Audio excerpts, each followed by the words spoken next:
Oke, selamat malam. Selamat malam, selamat malam, selamat datang kembali di sesi training Nagaya Talk Show. Hari ini adalah hari apa nih ya?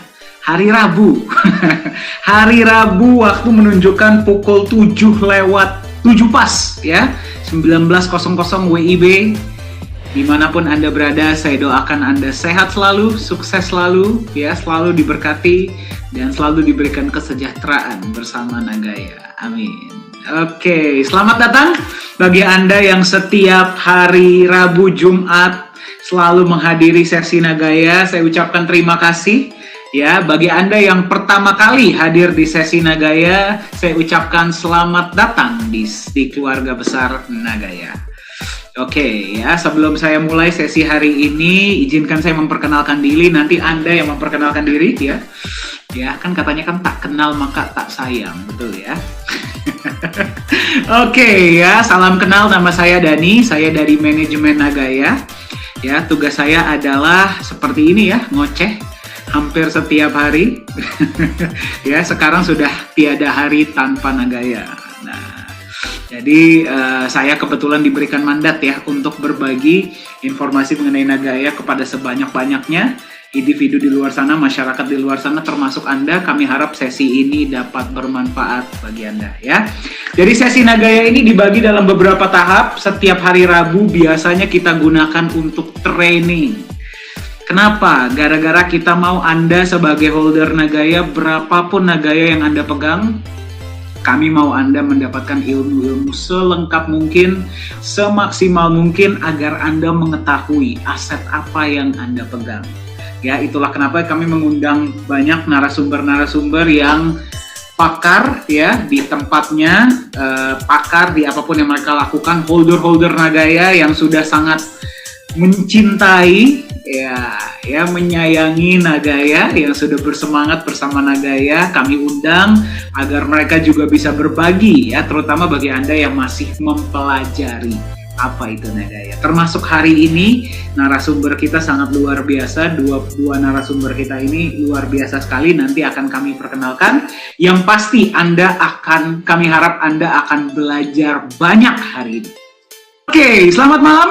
Yang bisa melihat saya, selamat malam. Oke, saya melihat banyak wajah-wajah bahagia ya hari ini ya. Itulah yang, jadi katanya Nagaya ini memang bisa memberikan senyuman kepada yang sedang menyaksikan ya. Biasanya yang lagi merenung, yang lagi banyak pikiran ketika melihat sesi Nagaya, mengikuti sesi Nagaya, apalagi punya Nagaya, itu biasanya langsung bisa menjadi senyum, meringah ya. Katanya Nagaya itu memberikan harapan untuk masa depan yang lebih baik. Amin. Amin. Oke, boleh digunakan fitur chat ya. Saya mau melihat dari mana saja hari ini yang hadir, jadi saya bisa menyapa dengan lebih baik. Sudah ada beberapa ya yang menggunakan fitur chat. Sementara saya bacakan dulu. Tentunya, oke ya. Tentunya paling banyak Indonesia. Indonesia, selamat malam. Selamat malam Indonesia. Selamat malam. Saya bacakan kota-kotanya dari mana saja ya. Oke, Palu Kota Nagaya. Selamat malam Palu. Langsung bersemangat ya. Jambi, Surabaya, Toraja, Cikarang. Oke, Bali. Oke, Serang, Bandung, Palu lagi. Oke, Tanjung Priuk, Aceh, Subang, Papua. Luar biasa. Sabang sampai Merauke. Taiwan, selamat malam Taiwan. Oke, terima kasih. Singapura, selamat malam Singapura. Good evening Singapore. Oke, kemudian Malaysia, selamat malam Malaysia, selamat petang. Oke ya, ada yang menyaksikan sambil lagi jogging ya. Luar biasa. Pekanbaru, Cikampek, Hong Kong, selamat malam. Oke, Samarinda, dimanapun Anda berada, terima kasih sudah menjadi bagian dari keluarga besar Nagaya. Ya, berapapun Nagaya yang Anda miliki, Anda sudah menjadi bagian dari keluarga besar kami. Oke, ya. Baik, ya, bagi Anda yang baru masuk di sesi hari ini, saya ucapkan selamat datang. Ya, selamat belajar, selamat menempuh hidup baru ya. Selamat mendapatkan ilmu baru ya yang akan Anda pelajari hari ini. Narasumber hari ini dua orang ini sangat luar biasa ya. Wah, kalau misalkan saya ngobrol sama mereka apalagi tentang blockchain ini biasanya nggak selesai-selesai. Karena yang satu ini pakar IT, yang satu ini berkecimpung di dunia kripto. Sudah sangat lama, jadi bisa membedakan mana kripto yang bagus dan mana yang kurang baik. Ya, tapi katanya sekarang yang dipegang hanya Nagaya. Nah, coba nanti kita tanya benar atau enggak ya. Oke, melihat senyuman Pak Dani juga membuat kami para holder tersenyum. Alhamdulillah, puji Tuhan, terima kasih ya. Mudah-mudahan jangan saya yang bikin senyum, tapi Nagaya yang bikin senyum ya. Terima kasih ya. Aduh, baik sekali pujiannya. Oke, baik. Sekali lagi saya ucapkan selamat datang bagi yang baru masuk. Siapa yang siap belajar? Boleh saya lihat jempolnya? Soalnya katanya narasumber kita nggak mau dipanggil kalau antusiasmenya tidak tinggi. Jadi siapa yang siap belajar? Boleh saya lihat jempolnya? Siapa yang siap mendapatkan ilmu baru hari ini? Boleh lihat jempolnya? Oke, baik, luar biasa, baik. Tanpa berlama-lama lagi, saya akan panggilkan kedua narasumber kita hari ini. Hari ini saya nggak akan banyak bicara, biarkanlah mereka yang banyak bicara. Saya seperti Anda, saya pun menyaksikan dan belajar. Oke, narasumber kita yang pertama ini adalah Business Development Manager untuk Indonesia dari Nagaya Technologies, yaitu Pak Yunias, dan holder Nagaya dari tahun 2020, sahabat baik saya juga, yaitu Pak Benny Lu. Saya akan undang dulu ke depan kedua narasumber kita hari ini. Mana tadi? Wah, Pak Benny ada dua ya. Oh, yang ini. Oke, baik. Selamat malam Pak Yunias dan Pak Benny, bagaimana kabarnya? Selamat malam Pak Dani, kabar baik, luar biasa ya. Saya lihat juga antusias teman-teman, luar biasa. Mantap, terima kasih. Mantap. Oke, Pak Benny, apa kabar Pak? Luar biasa dahsyat Pak Dani, bersama Nagaya selalu luar biasa. Bajunya keren tuh. To the moon. To the moon ya, berarti sudah sangat yakin. Pak, by the way saya mau nanya Pak, tadi statement saya benar nggak sih Pak? Yang itu benar, itu benar. Itu betul nggak sih? Itu benar, cuman benar, ya? Satu aset dalam hidup saya yang saya pegang cuma Nagaya, tidak ada aset lain lagi. Dan belajar untuk setia, tidak selingkuh. Berarti sudah satu hati ya Pak ya kita ya? Iya, hati. betul. Oke, baik ya. Bagi Anda yang sedang menyaksikan sesi hari ini, jika ada yang ingin Anda tanyakan kepada dua narasumber kita yang luar biasa hari ini, silahkan gunakan fitur chat. Ya, mungkin kita akan pilih sekitar 3 atau 4 pertanyaan di akhir sesi yang akan dijawab oleh para narasumber kita yang sangat luar biasa. Oke, baik.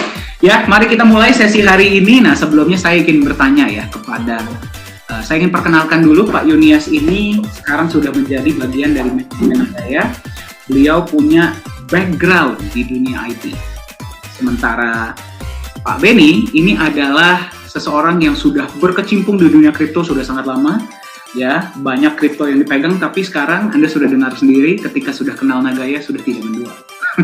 Oke, jadi saya ingin bertanya dulu ya kepada kedua narasumber kita hari ini. Nah, jadi kan hari ini kita ngobrol tentang blockchain. Nah, jadi saya juga request bagi para narasumber kita hari ini kalau bisa kita berbicara dengan bahasa yang mudah dipahami ya oleh para audiens kita hari ini. Karena kan banyak ya di luar sana itu yang membuat blockchain itu kesannya sangat waduh, bahasa dewa gitu yang hanya bisa dipahami oleh orang-orang yang super pinter gitu ya, orang-orang awam kayak kita nggak ngerti. Nah, jadi mungkin saya mau bertanya dulu nih tentang blockchain. Mungkin kepada Pak Yunias dan Pak Benny, siapa yang mau menjawab duluan? Sebenarnya apa sih bedanya antara koin dan token? Kan sekarang token tuh sangat terkenal ya. Apa sih bedanya menurut Anda sebagai yang paham IT dan yang sudah sering di dunia kripto? Silakan. Silakan Pak Benny. Jawabannya ditunggu loh. Oh, sorry. Silakan. Tadi agak gangguan, jadi kurang jelas pertanyaannya tadi, boleh diulang Pak Dan? Oke, apa menurut Bapak bedanya antara koin dan token, Pak? Oke, kembali lagi bahasa sederhana ya Pak Dani ya. Bahasa awam. Bahasa awam, paling gampang ini. Blockchain itu kan ibaratnya sebuah kendaraan ya. Nah, artinya kalau koin dia memiliki kendaraan tersebut. Ya, jadi dia berdiri atas kendaraan yang dia miliki. Tapi kalau token, dia nggak punya kendaraan. Ibarat kata orang yang nggak punya mobil, dia harus naik angkot, numpang di angkot. Ya, nah jadi kalau token itu ibarat kata seperti itu, dia numpang blockchain. Jadi kalau koin itu dia punya blockchain dan berdiri di atas blockchainnya sendiri. Tapi kalau token, dia itu nggak punya blockchain dan dia harus menumpang di blockchainnya orang lain. Nah, sederhananya sih seperti itu, Pak Dani. Oke, jadi simple ya. Kalau misalkan koin itu berarti kita nyetir sendiri, mobil sendiri. Kalau token itu berarti kita naik kendaraan umum. Betul. Saya nggak mau nyebut yang mana, soalnya ada banyak ya. Ada angkot, busway, ada kereta. Oke, ya secara simple. Baik. Nah, sekarang mungkin Pak Yunias ada yang mau yang ditambahkan, Pak?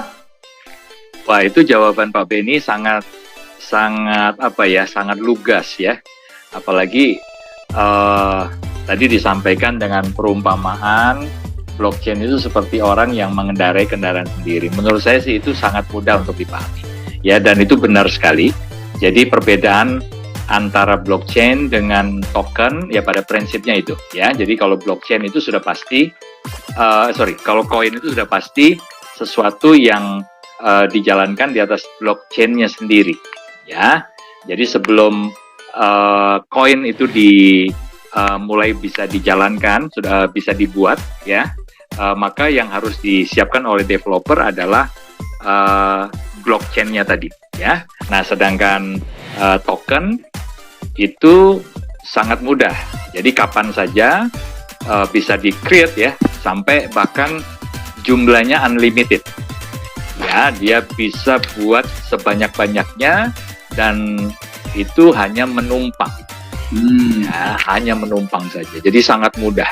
Jadi jangan sampai ada orang yang berpikir bahwa untuk menciptakan atau membuat sebuah koin ya atau token yang hari ini dikenal sebagai aset digital itu sangat sulit ya, bahkan membutuhkan biaya yang sangat mahal. Ya, itu tidak benar ya. Jadi ada banyak mitos yang coba diciptakan sebenarnya oleh para developer, khususnya developer yang hanya ingin mengambil keuntungan ya dari koin atau dari token itu sendiri. Oke, keren ya. Jadi bagi Anda yang sedang menyaksikan, secara simple koin itu punya blockchain sendiri dan token itu menumpang blockchain orang lain. Nah, sekarang pertanyaan saya bagi Pak Yunias dan Pak Beni ya. Sekarang kan seperti ini, kita lihat di dunia luar sana ya, mayoritas orang-orang itu sangat menggaung-gaungkan token. Semua orang buat token, bahkan sampai artis-artis pun sekarang bikin token gitu ya. Sepertinya semua orang itu mengarah ke membuatnya token, tapi Nagaya sendiri kan kita dari awal itu kan kita berkeputusan kita jalan di blockchain sendiri. Ya, memang manajemen punya alasan sendiri untuk melakukan itu. Ya, nah tapi kalau saya mau mendengar nih dari sudut pandang Pak Yunias sekarang sudah menjadi manajemen ya, ya. Tapi dari sudut pandang seseorang yang memahami dunia IT dan dari sudut pandang seseorang yang sering berkecimpung di dunia kripto, menurut Pak Yunias dan Pak Beni, apakah strategi ini tepat atau tidak dilakukan oleh Nagaya? Mungkin Pak Beni duluan, Pak, dari ya, silakan Pak Beni. Oke. Ya. Jadi kalau menurut saya langkah yang sudah sangat tepat ya, karena kalau saya mempelajari Nagaya, yang membuat saya tertarik dengan Nagaya itu bukan teknologinya, jadi bukan currency-nya, tapi yang membuat saya tertarik adalah building trust and value through legality and transparency. Jadi membangun kepercayaan dan nilai melalui legalitas dan transparansi.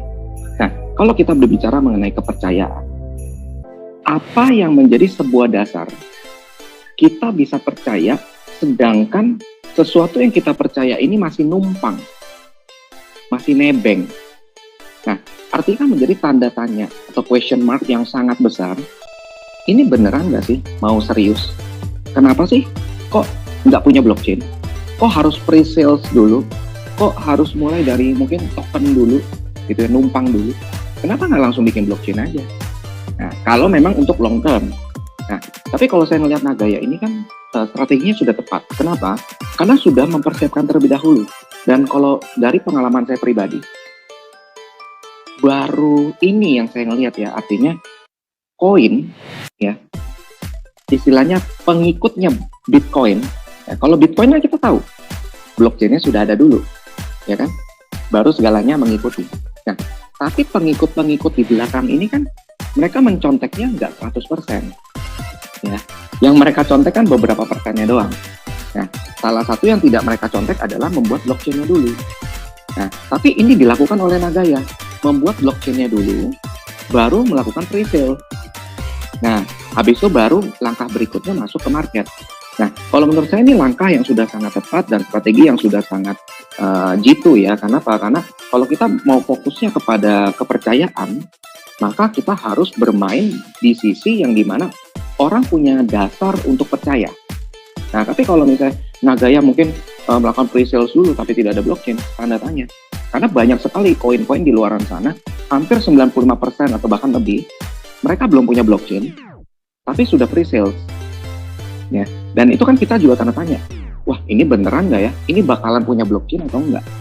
Kalau tahu-tahu nanti hilang, atau ternyata itu bagian dari scam, wah kan mengerikan gitu ya. Tapi kalau saya ngeliatin Naga ini, persiapan sudah begitu amat matang, dipikirkan jauh untuk ke depan, dan diimplementasikan melalui blockchain yang sudah dibangun terlebih dahulu. Nah, mungkin itu dari kacamata saya ya Pak, sebagai mungkin praktisi di dunia kripto. Oke, masuk akal. Berarti ya secara nggak langsung ya kita bilang kalau memang kita niatnya serius, ya kita memang mau membangun kepercayaan, ya bangun dulu dong. Ya bangun dulu dong teknologinya baru kita jualan. Istilahnya kan gitu. Soalnya yang sangat digaung-gaungkan itu kan teknologi blockchain itu kan sangat aman, sangat advance ya. Tapi dijual duluan padahal teknologinya belum ada ataupun numpang dengan yang lain. Mungkin seperti itu ya Pak Beni ya? Iya, betul. Oke. Pak Yunias, ada yang mau ditambahkan Pak?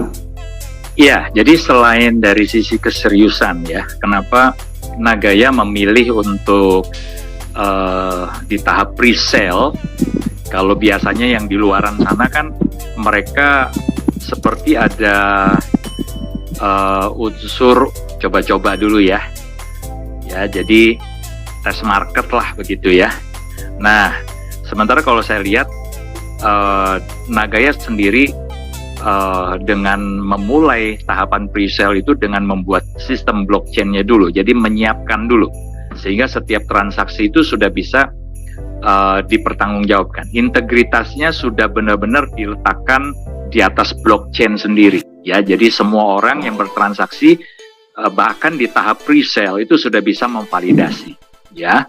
Menurut saya selain tadi keseriusan yang sudah disinggung, yang kedua adalah masalah keyakinan ya. Jadi kalau keseriusan ini berbicara tentang membangun trust dan sesuatu yang long term, yang jangka panjang. Jadi benar-benar ini project di awal sudah dipersiapkan dengan sangat matang dan serius. Tapi keyakinan itu hal yang sangat berbeda ya. Karena kalau keyakinan ini benar-benar bicara niat, bicara tentang integritas yang dari awal itu sudah dibangun. Ya, ini kembali pada akhirnya nanti berhubungan lagi dengan trust tadi. Ya. Tetapi yang menjadi catatan menarik dalam pandangan saya, ketika developer itu membangun dengan keseriusan dan keyakinan, maka resikonya ya itu benar-benar diletakkan di pundak dari si developer. Sementara ketika mereka memulai project ya, itu dengan coba-coba dulu, dites dulu ya kan, dengan buat token numpang dulu, tidak ada sistem blockchain-nya. Nanti kalau berhasil ternyata kita pre-sale-nya mereka sudah bisa dapatkan mengumpulkan crowdfunding yang cukup besar, baru kemudian mereka cari developer untuk membangun blockchain mereka sendiri. Dan itu memang ada yang berhasil sih ada. Tapi jangan lupa, dengan sistem yang seperti itu, maka resiko itu diletakkan pada pihak investor. Ya, jadi kita bersyukur sekali karena di Nagaya kita belajar sesuatu. Ya, dari awal Nagaya itu benar-benar membangun trust itu dengan integritas atau niat di awal. Ya, artinya ketika apa yang mereka bangun itu tetap sesuatu yang dibangun itu ada resiko fail. Ya, kita nggak bisa bilang bahwa sebuah bisnis guarantee 100% pasti sukses, pasti berhasil. Itu omong kosong. Ya, pokoknya yang garansi 100% itu too good to be true lah. Ya, nah di Nagaya kita bersyukur sekali karena integritas itu dibangun dari awal dengan membangun sistem blockchain, dengan biaya, dengan infrastruktur, bahkan dengan dengan proyek-proyek real yang membutuhkan modal di awal yang tidak sedikit. Ya, resiko itu ada di pundak resiko terbesar ya. Saya bilang resiko terbesar. Bukan berarti investor kalau misalnya fail tidak ada resiko. Tapi kan di Nagaya konsepnya juga sudah ada pembatasan ya, ada manajemen resikonya jelas, gitu loh. Ya. Nah, tapi sekali lagi ketika developer itu hanya coba-coba dari awal, tidak ada keseriusan, tidak ada keyakinan bahwa apa yang mereka bangun ini di jangka panjang pasti berhasil, maka sebenarnya mereka sedang mempertaruhkan resiko itu, bisa saya katakan 100% itu di pundak para investor. Wow, masuk akal Pak Yunias. Jadi yang pertama tadi dari Pak Benny ini adalah keseriusan, ya. Berarti kalau memang kita mau menunjukkan bahwa kita mau membangun sesuatu yang jangka panjang, apalagi yang kita jual itu adalah crypto aset berbasis blockchain, ya alangkah baiknya dibangun dulu dong baru kita jual, ya toh. Yang pertama, yang kedua dari Pak Yunias itu mengenai resiko, itu saya setuju ya. Berarti kalau misalkan developer Nagaya membangun dulu blockchain-nya, ya, dan membangun dulu proyeknya, membangun dulu infrastruktur yang baru dia jual, berarti resiko mayoritas ada di tangan developer.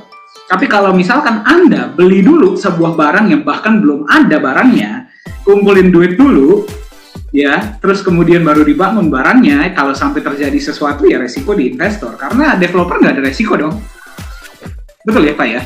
Nah, ngomong-ngomong resiko nih Pak, ngomong-ngomong resiko, saya penasaran sama Pak Benny sama Pak Yunias. Kira-kira, ini bagi orang awam ya, bagi kita yang menyaksikan ya, membuat token tuh susah nggak sih Pak? Dan berapa sih modalnya Pak? Oke, Pak Benny punya data kelihatannya. Silakan Pak Benny. Oke, kalau saya berdasarkan dari, mungkin bisa sebut merek kali ya, Binance contohnya. Mereka kan menyediakan sebuah fasilitas, sarana untuk mendukung orang-orang yang mau bikin kripto. Ya, mereka menyediakan platform-platformnya gitu kan. Nah, kalau saya baca di sana, kalau kita mau bikin koin yang berbasis blockchain, itu kalau nggak salah paling murah itu 15.000 US dollar. Nah, itu untuk bikin blockchain. Oh, itu untuk tapi bikin kalau sendiri? Iya, bikin blockchain sendiri dan koin ya, basisnya koin. Oke. Nah, tapi kalau kita mau bikin token, itu murah banget. $50 aja. Mungkin Pak Yunias bisa cek tuh di Binance, bener gak tuh? Cuma $50. $15.000 dan 50, waduh, jauh juga. Jauh ya? banget. Mungkin kita bisa tunjukin kali ya, Benny ya. Nah, boleh tuh kalau bisa ditunjukin. Boleh. Saya kasih link siapa yang mau membagikan. Coba buka. Ini kebetulan saya sudah buka ini. Oke, sebentar ya. Oke, Ya, ini buat teman-teman ya, supaya paham benar bahwa sebenarnya untuk membuat sebuah token yang jumlahnya 10 triliun. Aduh, saya sampai angkanya spesifik sekali ya Pak ya. Saya nggak tega nyebut mereknya, tapi saya nyebut aja suplainya ya, totalnya sampai 10 triliun. Itu modal dasarnya berapa? Ya, boleh, silakan Pak Yunias, silakan di share screen-nya. Oke, ya, ini langsung saya buka dari situsnya academy.binance.com ya. Nah, ini ada tutorial bagaimana cara membuat mata uang kripto Anda sendiri. Oke. Jadi sudah disediakan nih ya oleh Binance. Ini murah hati banget nih, ada nih ya Binance ya. Oke. Jadi artinya sekarang ini apa yang dianggap sesuatu yang susah, mahal, teknologinya itu hampir ya orang awam, orang yang nggak paham IT mustahil lah ya, membayangkannya susah, mahal gitu. Sekarang dibuka loh sama si Binance ya. Nah, ini caranya, jadi tahapannya. Khususnya kalau kita mau buat token numpang di blockchain-nya si Binance ini. Nah, jadi dia menyediakan. Jadi buat token ya Pak ya? Buat Token token. atau koin? Iya, jadi dia ada tutorial. Untuk dia menjelaskan perbedaannya koin, token, kripto itu seperti apa, itu dijelasin. Ya, terus membuat koin seperti apa, membuat token itu seperti apa. Ini cukup jelas ya, membuat koin itu tahapannya seperti apa, buat token seperti apa. Nanti teman-teman bisa dia kasih tahu ya Pak ya, perbedaan antara koin dan token pun ada di sini ya. Ada. Oke. Ya, tadi sudah disinggung ya, saya langsung saja karena ini cukup panjang, nggak mungkin kita bahas ini. Ya. Oke, saya scroll ke bawah saja. Nah, ini sampai ke langkah-langkahnya nih Pak. Membuat Pak, nanti mungkin boleh dikirim linknya ke chat ya Pak ya, jadi teman-teman boleh buka juga.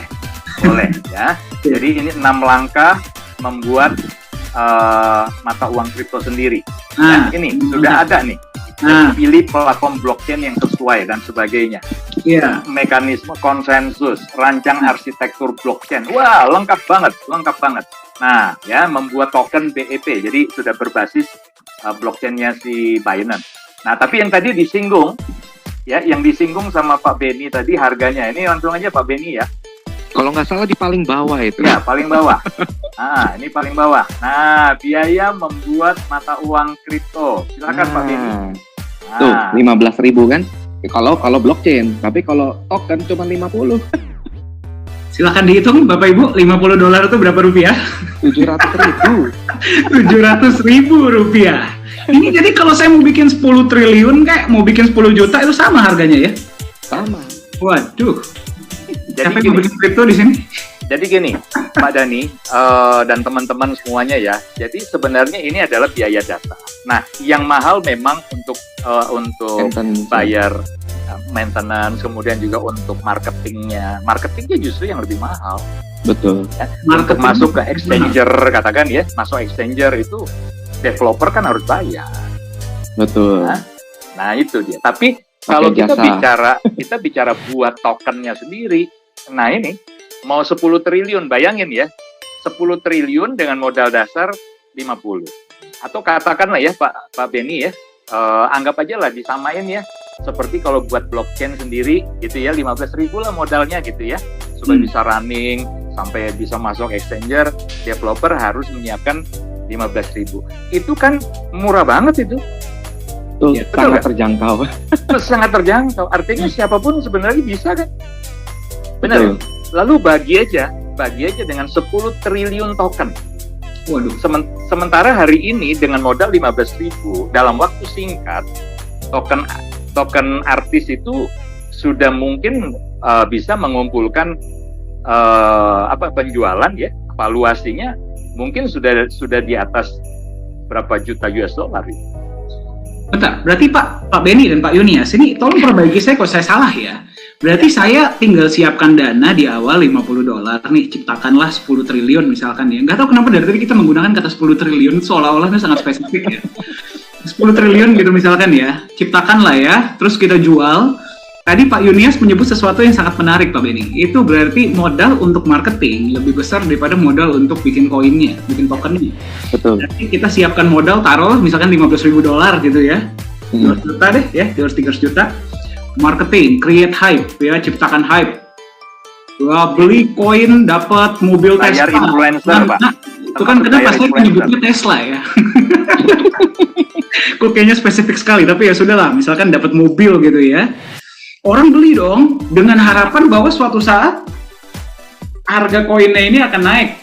Ya nggak tahu ya, janjinya akan dibuat game kah atau bagaimana kah gitu ya, atau metaverse kah, apapun itu ya. Dia jual lah koinnya ke market, kan berarti kan kalau menurut aturan Bapepti kan 30% baru boleh masuk ya. Ya kalau dengan dana segitu mah tinggal ciptakan hype, 30% gampang lah ya. 30% dapat, masuklah ke market. Nah berarti kan saya sebagai developer kan saya terima uang cash nih. Ya dong, saya kasihlah teman-teman nih uang kripto yang tadi saya bikin cuma modalnya $50 gitu. Iya kan? Nah sekarang koin sudah masuk market, saya misalkan nggak jalanin proyek saya pun nggak apa-apa dong. Kan nggak ada tanggung jawab. Bebas dari tanggung jawab itu. Iya dong. Udah lepas. Nggak ada yang bisa ngejar saya dong. nggak ada. Karena kan kalau udah masuk market, harga itu ditentukan oleh supply and demand, bukan developer lagi. Beda Betul. cerita kalau masih pre-sale. Dan itu kalau berarti misalkan masih harga turun keperluannya pun, Pak Benny, developer. misalkan harga koin turun pun, saya nggak bisa, Pak Benny nggak bisa dong datang ke saya dan bilang, Pak Dani, pertanggungjawabannya mana atas nilai koinnya turun? Nggak bisa dong. Nggak bisa. Waduh, saya terima uang cash enak-enak, saya jual aset digital modal cuma $50, enak sekali ya, Itu namanya fresh money. sangat fresh itu Pak Benny. Oke. Nah itulah, itu sebabnya Pak Dani, tadi saya sebutkan di awal, ya, resiko itu betul-betul ditaruh di pundak para investor, Iya. bahkan termasuk investor awal, ya, investor awal yang cuma karena modal trust saja dengan seseorang, ya, kalau dia tokoh atau dia artis, ya, underlying-nya kan cuma nama besar dari tokoh atau artis tersebut. Itu underlying-nya, ya. Jadi ketika si token ini atau koin ini di market benar-benar jatuh harganya, maka sudah nggak bisa buat apa-apa. Mau nuntut, mau apapun juga sudah nggak bisa, karena itu sudah mekanisme market. Betul. Ya. Berarti ya, apapun yang terjadi, ya kalau koin sudah masuk market, padahal banyak teman-teman kita di luar sana itu yang sangat mengagung-agungkan exchanger ya. Wah, koin sudah masuk exchanger tuh sudah berarti sudah pasti aman. Padahal itulah saatnya developer cuci tangan, quote-to-quote ya. Oh iya, Betul.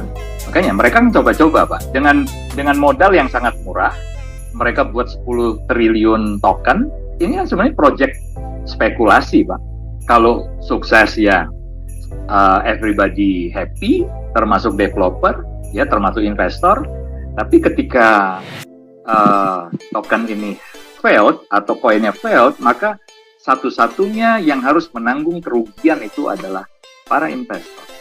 Nah, yang menariknya kalau di Nagaya ya, Pak Benny dan Pak Dani, kita mendengar dari awal Pak Yohanes Chandra itu selalu mengatakan, ya, di Nagaya ini kita nggak bisa mengagung-agungkan teknologi. Ya, kenapa? Karena kenyataannya ini Pak, begitu mudahnya gitu. Ya, bahkan orang yang punya background sebagai programmer ya, orang sebagai orang yang berkecimpung di dunia programming seperti saya, asal saya update ya, dan saya belajar coding, bahasa pemrograman yang dipakai itu kan C++ Pak. Jadi orang yang punya background seperti saya sebagai programmer itu bisa buat blockchain bahkan Pak, gitu loh. Nah ini terbukti kan, sekarang kalau kita cek di CoinMarketCap kan jumlah kripto ya, baik koin maupun token sudah di atas 18.000 kalau nggak salah. Iya, 18.500-an. Nah itu dia. Tambah banyak. Itu belum termasuk yang sudah delisting loh. Ya. Atau yang belum listing gitu kan, seperti Nagai kan juga belum listing gitu. Ya. Ya, dugaan saya sepanjang 13 tahun dari 2008-2009 kemunculan Bitcoin, itu sudah di atas 20.000 jenis token yang pernah dibuat, jenis kripto ya, koin maupun token yang pernah dibuat. Saking mudahnya Pak, dan murahnya. Saking mudah dan murahnya, itu menarik. Ya, jadi sebenarnya yang paling penting adalah bagaimana developer itu secara bertanggung jawab mereka membangun fundamental gitu. Nah, itulah yang dikerjakan oleh Nagai. Oke, berarti ya memang kembali ke poin tadi ya. Berarti yang pertama ya, kalau memang kita mau membangun kepercayaan, ya kita bangun dulu lah apa yang mau kita jual. Itu kan yang pertama. Dan yang kedua itu kita ngomong tentang resiko ya Pak ya. Pak Benny dan Pak Yunias, kita coba hitung-hitungan gimana Pak? Boleh. Silakan. Ini biar seru nih, biar teman-teman kita yang sedang menyaksikan hari ini bisa memahami gitu loh, apa sih sebenarnya yang terjadi di dunia kripto akhir-akhir ini. Kita coba hitung-hitungan ya Pak ya. Misalkan saya bikin koin supply-nya 10 triliun nih ya. Apa ya, saya dari tadi pakai kata 10 triliun terus ya. 1, 2, 3, 4, 5, 6, 7, 8, 9, 10, 11, 12. Betul ya berarti ya? Betul ya? Saking banyaknya nolnya ya. Kalau misalkan koin ini mau masuk ke market, ya aturan Bapepti itu kan 30% ya Pak ya? Iya. Betul, 30%. Oh, ya. 30% berarti 3 Triliun. triliun ya udah, nolnya kebanyakan ya. 3 triliun. Ya, taruh misalkan berarti dia harus jual dulu 3 triliun koin kepada market sebelum dia bisa masuk kepada publik, sebelum dia bisa masuk market tahap ICO. Taruh misalkan setiap koin itu dia tadi saya sempat hitung-hitungan ya. Setiap koin itu dia jual di harga 0,0000001 deh contohnya ya. Modal tadi berapa? $50. $50 ya. Taruh deh untuk biaya marketing, untuk biaya nge-pump dan sebagainya, taruh deh dia persiapkan dana yang tadi kita hitung $15.000. Yes. Betul ya? 15.000 ya. So, taruh misalkan ini modal dia. Ini $0,00001 dikalikan 3 triliun itu nilainya berapa, Pak? $30 juta, Pak. Iya. $30 juta loh. $30 juta. Ada yang bisa hitung $30 juta tuh berapa rupiah? Nolnya banyak. $10 juta aja itu kalau misalkan kita pakai kurs 15.000 itu 150 miliar. Berarti 450 M. Ya. Taruh deh, misalkan kita cuma ambil 1%-nya dari nilai ini. Berarti $300.000. Betul? Ya, 5 miliar. 5 miliar, modal cuman 200 juta. Yes. Dan sekarang berarti kan sisa-sisa supply ini masih ada 7 triliun nih. Betul ya? Apapun yang terjadi dengan 7 triliun ini kan termasuk market. Ya dong, ya apapun yang terjadi ya terserah market dong. Berarti developer sudah tidak bertanggung jawab dong. Berarti pada tahap ini kalau misalkan programnya dia nggak jalanin, ya dia juga sudah bisa dituntut. Harga koinnya turun pun dia juga sudah nggak rugi dong. Yang rugi ya seperti yang Pak Yunias bilang, holder. Betul ya Pak Yunias dan Pak Beni ya? Ini pemahaman saya sebagai orang awam salah nggak sih kalau misalkan kita hitung seperti ini? Oh, Itu enggak. sangat logik sih. Dan ingat ya, ketika developer itu berhasil menjual di harga 0,0001, ya, dan kemudian karena satu lain hal ternyata dia fail, dan hari ini nolnya ya bukan lagi 4, tapi nolnya 6, ya, jadi turun ke 0,000001. 01, ya. Berarti di bawah harga dia awal buka pas ICO. Ya. Pertanyaan saya, developer apakah mengalami kerugian? Enggak. Valuasi di market turun. Ya, turun. Tapi ingat, dana yang sudah masuk ke pihak developer itu kan di posisi harga 0,00001. Berarti sepenuhnya yang tadi saya katakan, yang harus menanggung kerugian ya adalah para investor. Bayangin ketika mereka harus mengalami koreksi bahkan sampai di atas 70-80%. Jadi artinya kalau hari ini, kalau kemarin dia beli pada waktu di harga awal, mereka taruh dana 100 juta, ya, dan sudah terkoreksi katakan sampai 80%, berarti dari 100 juta sisa dananya adalah 20 juta saja. Bayangkan, itu kalau terkoreksi 80%, Pak. Kalau sampai lebih dari 90%, bisa jadi 100 juta itu tinggal 1 juta, 2 juta. Bisa jadi. Ya, dan apakah pihak developer dalam hal ini bisa dituntut? Nggak bisa. Ya, ini hitung-hitungan ya Pak ya. Ini sebenarnya hitung-hitungan sangat sederhana. Ya, tapi jangan sampai kemudian kita ikut-ikutan. Ya, kita sendiri ikut-ikutan dengan resiko hanya karena isu FOMO, hype. Ya, kasihan. Ya, betul. Kalau misalkan kita ngomong tentang Nagaya ya, berarti kan ini kembali, ini dari sudut pandang, ya walaupun kita manajemen ya, dan Pak Beni sudah di Nagaya ini sudah lama ya, tapi kita ngomong belak-belakan saja apa adanya. Ya kan, koin Nagaya dibuat 50 juta supply-nya. 50 juta. Pertama kali buat blockchain saja sudah keluar modal, betul? Ya. Untuk bikin blockchain. Sebelum kita bisa dapat izin di Singapura harus sudah ada proyek. Itu juga modal. Dan modalnya nggak kecil ya. Ketika jualan koin, ya, ketika koin dijual, 50% ke emas. Modal. Sisanya ada alokasi untuk proyek. Dari proyek, keuntungan ada yang buat Nagaya untuk manajemen resiko, ada yang buat kalau sampai sesuatu dengan market, bayar karyawan dan sebagainya. Ada lagi alokasi yang dikembalikan kepada Nagaya holders. Ya, jadi kalau misalkan kita ngomong resiko, ya sebenarnya resiko yang bikin token sama resiko Nagaya lebih besar resiko developer Nagaya, ya, betul ya Pak Beni dan Pak Yunias? Sangat besar. Karena jelas ya, alokasi dana itu sangat jelas. 50% sudah ke emas, dan itu pun emasnya bukan emas perusahaan, tapi emas setiap pemegang Nagaya.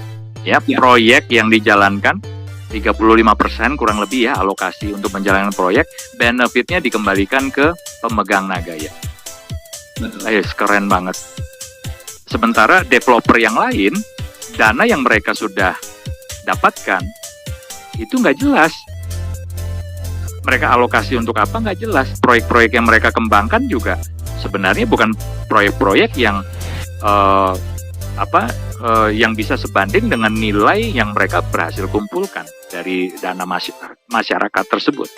Betul. Ya, cuan gede lah.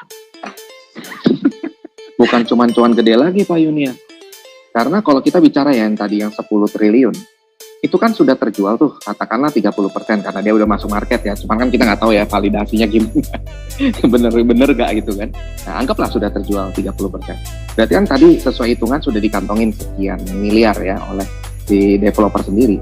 Tapi pertanyaannya, kalau misalkan market tidak ada yang maksudnya merespon dan katakanlah semua orang jual, kan dia udah nggak rugi. Tapi gimana sebaliknya? Kalau ternyata masih ada orang yang mau beli, dan kalau orang itu mau beli, apa iya belinya dari holders lama? Apa enggak dari developer lepas sisa-sisanya? Nah, kalau developer lepas sisa-sisanya terjadi dump. Nah, terjadi dump, kembali lagi. Udah jatuh ketimpa tam enggak tuh si investor-investor? Yang kasihan yang beli ya Pak Beni ya? Iya, yang kasihan yang beli. Dan holders lamanya juga kasihan, apa? Harganya makin anjlok. Ya kan? Nah, ini yang kita harus benar-benar perhatikan dalam kita memilih sebuah aset. Nah, kenapa saya suka dengan Nagaya? Ya karena jelas, gitu kan, jelas semuanya, alokasi pembagiannya juga jelas, dan bahkan ada benefit lain selain daripada kenaikan harga. Nah, sekarang kita lihat orang beli di harga berapa, itu token yang 10 triliun, harganya sekarang berapa, apa benefitnya orang nge-hold itu token? Gak ada benefit, ya kan? Orang akan pasti lebih memilih lepas daripada rugi makin dalam, akhirnya terjadi lagi ngedump. Nah, sedangkan kalau Nagaya kan mau harga naik turun, ya pasti secara psikologi orang akan mikir, ya sudah naik turun, biarin aja naik turun. Yang penting kan setiap bulan masih tetap menerima benefitnya, ya kan? Daripada aset lain nggak terima benefit sama sekali. Nah, ini yang saya suka dengan Nagaya, karena benar-benar kita bukan cuma mengharapkan harga naik, tapi sambil nunggu harga naik masih dikasih uang jajan gitu loh. Begitu Pak Dani dan Pak Yuni. Keren Pak. Keren. Thank you Pak Beni dan Pak Yunias ya. Tadi kita sudah cukup berbicara tentang blockchain dan token dan koin. Teman-teman masih semangat? Yang masih semangat boleh saya lihat jempolnya? Masih semangat. Oke, kalau gitu kita masuk ke beberapa pertanyaan yang sudah masuk ya, sebelum kita masuk ke pertanyaan selanjutnya. Pertanyaan pertama ini untuk Pak Beni. Pak Beni ada pertanyaan nih Pak. Ya. Boleh. Dari salah satu holder. Pak Beni, selamat malam. Saya sering mengikuti edukasi Pak Beni. Pertanyaan saya Pak, kalau misalkan Bapak bukan holder Nagaya, kalau misalkan Bapak bukan holder Nagaya, hari ini kan kita buka-bukaan dalam tanda kutip, ya, buka-bukaan tentang dunia kripto. Apakah ada perusahaan kripto lain yang memberikan edukasi seperti Nagaya? Oke. Itu pertanyaan sangat amat luar biasa sih menurut saya ya. Karena sebelum saya ketemu Nagaya, itu persis seperti pertanyaan tadi. Orang yang tadi bertanya, itu apa? Kalau Bapak bukan sebagai holders Nagaya. Nah, itu waktu 2020 tuh. Saya bukan holders Nagaya, gitu kan. Nah, kembali lagi selama saya berkecimpung dalam dunia kripto. nggak ada edukasi. Satu pun. Tidak ada. Yang ada apa? Cuman dengar apa kata orang. Bro, kalau mau beli kripto, beli yang udah ada di market tuh. Biar gampang dijual beli. Bro, kalau mau beli kripto, tuh lihat tuh di CMC atau CoinGecko. Ada gak tuh? Kalau ada beli aja. Aman itu, yang penting ada dua itu.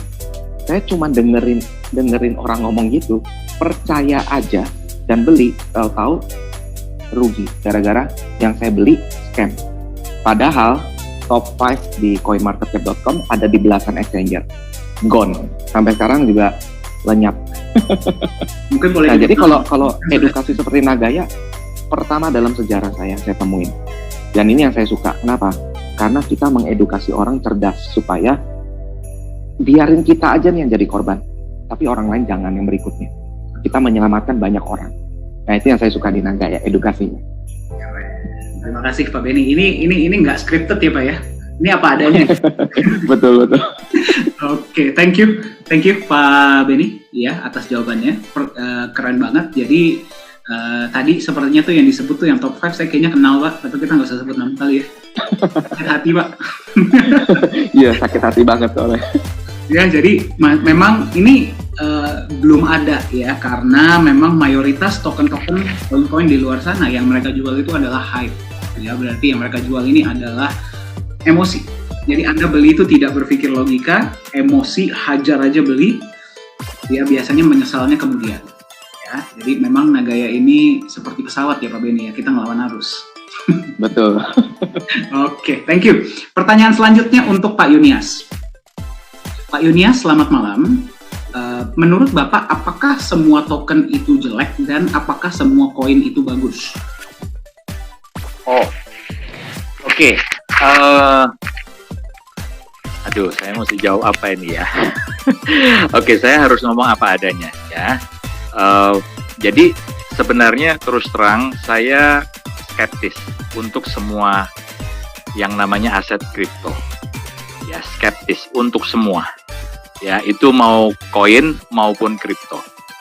Ya, dan kalau mungkin Pak Benny pernah ngalami pengalaman buruk dengan salah satu aset kripto ya. Itu di 2018 itu ya, karena top 5 kejadian itu saya juga ngikuti. Tapi saya nggak pernah ngalami, Pak. Jadi yang namanya kerugian di kripto itu saya nggak pernah ngalami. Kenapa? Karena dari awal saya skeptis, saya nggak percaya. Tapi saya ngalami banyak itu di forex. Nah, itu dia. Karena saya sejak awal ya, ketika ada kawan-kawan nawarin saya kripto dan sebagainya, saya selalu kasih tahu mereka, jangan. Itu pasti bubble. Ya, dan saya dorong mereka pilihannya itu ke forex. Karena forex itu jauh lebih jelas ya, ada brokernya, analisa teknikalnya bisa dipelajari dan sebagainya. Ya, jadi teman-teman, kalau dari saya sih, saya tidak bisa merekomendasikan apa-apa ya tentang sebuah aset kripto yang lain. Nah, tapi kenapa di Nagaya saya kok 180 derajat berbeda? Saya bisa terima, bahkan sama seperti Pak Benny, ini satu-satunya ya, satu-satunya yang saya pegang hari ini. Tapi satu-satunya bukan karena yang kemarin-kemarin sudah pernah pegang gagal, enggak, tapi benar, ini satu-satunya aset kripto yang pernah saya beli dan saya hold sampai sekarang. Ya, kenapa bisa berbeda? Karena itu tadi, ya, dari awal integritas developer, ya, integritas manajemen dari awal itu sudah benar-benar dibangun.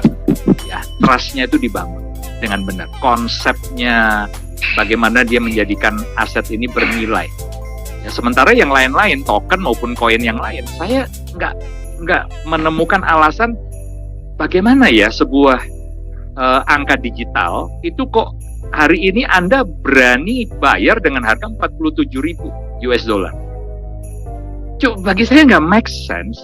Sebuah angka digital, koin kosong yang tidak ada underlying-nya, tidak ada backup emasnya, tidak ada project real-nya, lalu Anda berani bilang, oke, saya berani bayar 147.000 US dollar. November tahun lalu bahkan di atas 68.000 US dollar.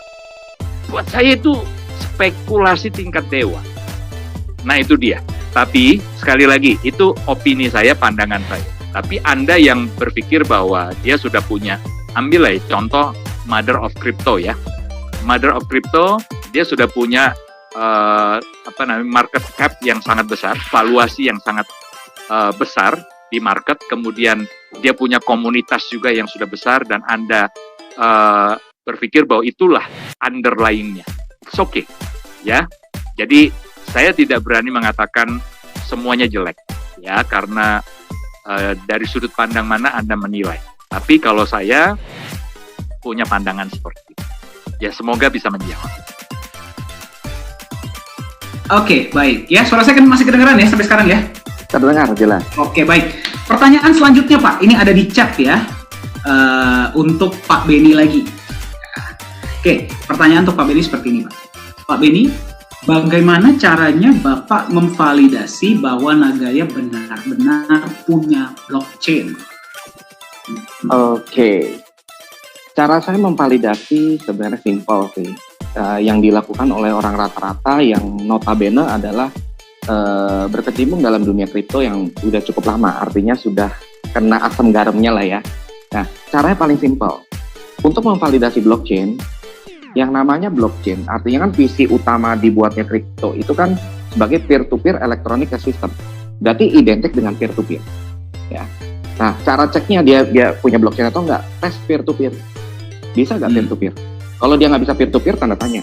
Nah, kalau dia bisa peer-to-peer, tetap harus cek Block Explorer. Punya nggak dia Block Explorer? Nah, terus ketika Anda peer-to-peer, kan keluar tuh hash-nya atau transaction ID-nya. Ya, itu Anda sinkronkan di yang namanya Block Explorer. Keluar nggak tuh transaksinya? Kelihatan nggak tuh transaksinya? Real time nggak tuh? Ya kan? Nah, biasanya kalau kita peer-to-peer pasti ngecek apakah sudah berhasil divalidasi atau belum, kan ceknya di Block Explorer. Kalau sudah berhasil berarti kan sudah terkirim ke akun si penerima. Nah, itu cara ngeceknya. Dan yang kedua mungkin bisa dilihat seperti kayak Bitcoin punya core wallet. Ya, di Nagaya kan kalau yang saya tahu adalah Qt wallet. Nah, biasanya kalau punya blockchain pasti punya wallet yang seperti itu. Nah, jadi itu cara saya memvalidasi apakah Nagaya punya blockchain atau enggak, dan nyatanya punya dan jelas semuanya. Seperti itu Pak Dhani. Oke, thank you Pak Benny. Jadi coba aja transaksi peer-to-peer ya, nyampe nggak ke wallet yang mau dikirim, terus cek di Block Explorer. Memang benar ya Pak Benny ya, semua koin yang punya blockchain sendiri pasti punya Block Explorer. Ya, Block Explorer itu transaksi peer-to-peer, Anda bisa cek dan Anda bisa cek hash-nya. Ya, transaction ID-nya dia benar atau enggak ada. Ya. Dan blockchain itu pasti punya wallet sendiri, wallet yang tidak wallet yang designated wallet to koin tersebut. Seperti contohnya untuk Bitcoin to Bitcoin Core, untuk Nagaya itu namanya adalah Nagaya Qt wallet. Ya, dan jangan juga kita lupa Pak Benny, Nagaya terdaftar di Access. Nah, betul. Ya. Itu yang salah satu yang membuat saya juga nggak ada dasar lagi untuk saya menolak. Nagaya ini benar-benar kripto yang ideal. Karena kalau setahu saya untuk tembus akses itu nggak mudah. Bayangkan dari 18.500 kripto yang terdata di CoinMarketCap, yang masuk akses itu nggak nyampe 100. Ya paling sekitar 50-an aset kripto yang tembus di akses. Dan kabar baiknya Nagaya salah satu yang tembus. Nah, itu yang membuat saya juga nggak ada dasar lagi untuk menolak. Memang Nagaya ini udah kripto aset yang paling ideal. Seperti itu Pak Dhani. Berarti sudah satu hati ya Pak ya? Sudah nggak mau selingkuh lagi. Sudah dikontrak mati gitu ya. Sudah dikontrak. Oke, ya terima kasih Pak Benny ya. Jadi kalau misalkan Anda bukan dokter, Anda nggak bisa masuk di Ikatan Dokter Indonesia. Kalau Anda bukan blockchain, nggak bisa masuk di Akses. Ya, terima kasih Pak Benny. Ya, pertanyaan terakhir mungkin untuk Pak Yunias hari ini. Ya Pak ya, sebelum nanti ada last question Pak untuk Pak Benny dan Pak Yunias. Oke, Pak Yunias, pertanyaannya seperti ini Pak. Saya tadi nggak tahu tadi yang nanya siapa, cuma sudah dikirim oleh admin ya Pak ya. Jadi pertanyaannya seperti ini. Menurut Bapak, secanggih apa sih teknologi blockchain-nya Nagaya? Oke. Ya, jadi paham IT Pak. Oke. Jadi kita harus paham ya. Sebenarnya ketika orang bicara teknologi blockchain, sampai hari ini teknologi blockchain itu terus dikembangkan. Ya, tapi sebenarnya basicnya teknologi blockchain itu dikembangkan dari yang namanya algoritma. Ya, jadi ada algoritma. Nah, kalau kita bicara algoritma seperti contoh yang digunakan oleh Bitcoin, dia kan pakai algoritma SHA-256. Ya, jadi itu adalah algoritma yang memang digunakan untuk meningkatkan integritas keamanan internet awalnya. Ya, dikembangkan oleh Departemen Keamanan Nasional dari Amerika. Ya, jadi karena kalau saya nggak salah ya, seperti Pentagon apa segala macam itu kan rawan ya dihack ya. Gedung Putih itu jangan sampai jaringan internetnya itu gampang dihack.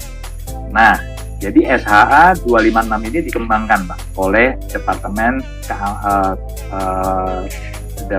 Keamanan Nasional dari Amerika ya, untuk meningkatkan tadi keamanan integritas keamanan internet supaya nggak gampang diretas. Nah, teknologi yang sama itu digunakan oleh yang namanya Bitcoin tadi ya. Jadi kalau kita bicara SHA-256 itu pun sampai hari ini terus dikembangkan ya, dari yang sebelumnya versi bisa dikatakan dia versi 0, versi 1, kemudian versi 256 itu versi 2. Nah, sekarang sudah dikembangkan lagi menuju ke versi 3, tentunya dengan peningkatan sistem keamanan yang lebih tinggi lagi, lebih canggih lagi ya. Nah, kalau kita bicara Nagaya menggunakan script ya, algoritmanya itu script. Nah, kenapa tidak menggunakan SHA-256? Karena SHA-256 meskipun dia hari ini sangat canggih ya, tingkat keamanannya tinggi, tapi dia punya kelemahan. Salah satu kelemahannya adalah dia boros energi. Ya, jadi ini salah satu isu yang sekarang lagi membuat banyak negara-negara ya itu menolak Bitcoin atau mining ya, khususnya para miners Bitcoin. Ya, seperti terakhir kita dengar di Malaysia itu bahkan sampai mesin-mesin miningnya ya, VGA-nya itu sampai dimusnahkan. Ya, kenapa? Karena dia menggunakan suplai energi yang sangat besar. Ya, jadi ini nggak ramah lingkungan. Nah, Nagaya memilih algoritma yang lebih light, yang lebih ringan. Ya, tapi dari segi teknologi nggak kalah dibanding dengan SHA-256. Nah, yang digunakan adalah algoritma script. Ya, ini lebih ramah lingkungan, tidak boros energi. Terus yang berikutnya juga yang keren karena Nagaya kan sudah di mining habis ya, 50 juta itu sudah keluar semua, gitu loh. Ya, jadi tidak perlu lagi membutuhkan para miners untuk menambang Nagaya. Ya, sudah di mining di awal 50 juta. Ya, kenapa seperti itu? Karena memang Nagaya kan setengahnya di awal sudah di backup emas. Jadi kalau saya bisa mining, saya dapat 1 Nagaya. Nah, pertanyaannya siapa yang bertanggung jawab untuk membackup 1 Nagaya yang saya mining ini dengan 50% emas? Siapa? Gitu kan? Kan tidak ada. Nah, itu sebabnya Nagaya memang sebagai developer punya strategi. Jadi di mining habis dan isu tentang energi sudah nggak ada nih. Ya kan? Karena sudah di mining selesai dengan energi yang sangat murah. Lalu Nagaya menjual hari ini di tahap pre-sale, sementara emas yang membackup 50% itu disediakan ya oleh perusahaan. Perusahaanlah yang membeli emas untuk cadangan, untuk backup Nagaya ini. Nah, itu luar biasa ya. Jadi kalau bicara teknologi, teman-teman, teknologi blockchain tidak akan berhenti sampai di sini. Ya, dan yang digunakan oleh Nagaya itu seperti yang digunakan oleh Litecoin. Jadi teman-teman yang pernah dengar tentang Litecoin, nah algoritmanya sama, ya, sama dengan yang digunakan oleh Nagaya. Jadi don't worry, jangan khawatir, ya. Dan Nagaya juga akan terus mengikuti perkembangan teknologi yang terkini. Percayalah. Ya, mungkin itu jawaban dari saya, Pak Yagi. Terima kasih Pak Yunias. Jadi Nagaya ini menggunakan teknologi blockchain yang bernama Scrypt ya. Scrypt ini digunakan juga oleh Litecoin. Semua 50 koin sudah diminting ya, atau sudah di mining ya. Dan betul ya Pak Yunias ya. Kalau misalkan teknologi blockchain itu kalau benar-benar ada dan benar-benar dijalankan itu tidak bisa diretas. Betul ya Pak Yunias ya? Oh, betul ya. Kenapa? Karena ya itu tadi, dia kan menggunakan algoritma hashing ya. Jadi bedanya dengan algoritma enkripsi, kalau enkripsi itu dua arah, Pak. Ya, itu pengsandian. Kalau enkripsi itu kan pengsandian aja, dari teks itu menjadi sandi. Nah, tapi bisa dibalikin, Pak. Dari sandi kemudian dibalik lagi ke teks semula. Ya, jadi untuk mengubah teks, informasi, data menjadi sandi, itu dia disebut dengan enkripsi, teknologi enkripsi. Nah, kemudian untuk merubah dari sandi ke bentuk semula, itu membutuhkan dekripsi. Ya, jadi butuh namanya public key dan private key. Nah, ini teknis banget. Nah, tapi sementara kalau di blockchain, Pak, itu satu arah. Jadi algoritma hashing itu cuma mengubah informasi, data, termasuk teks apapun itu ya, disandikan dalam bentuk hash, ya, nilai hash dalam bentuk angka, dalam bentuk sandi lah ya, gampangnya begitu. Tapi sudah nggak bisa dikembalikan. Jadi satu arah ya Pak ya? Satu arah ya. Jadi inilah yang membuat prinsip kekekalan di blockchain, di dunia kripto, aset kripto.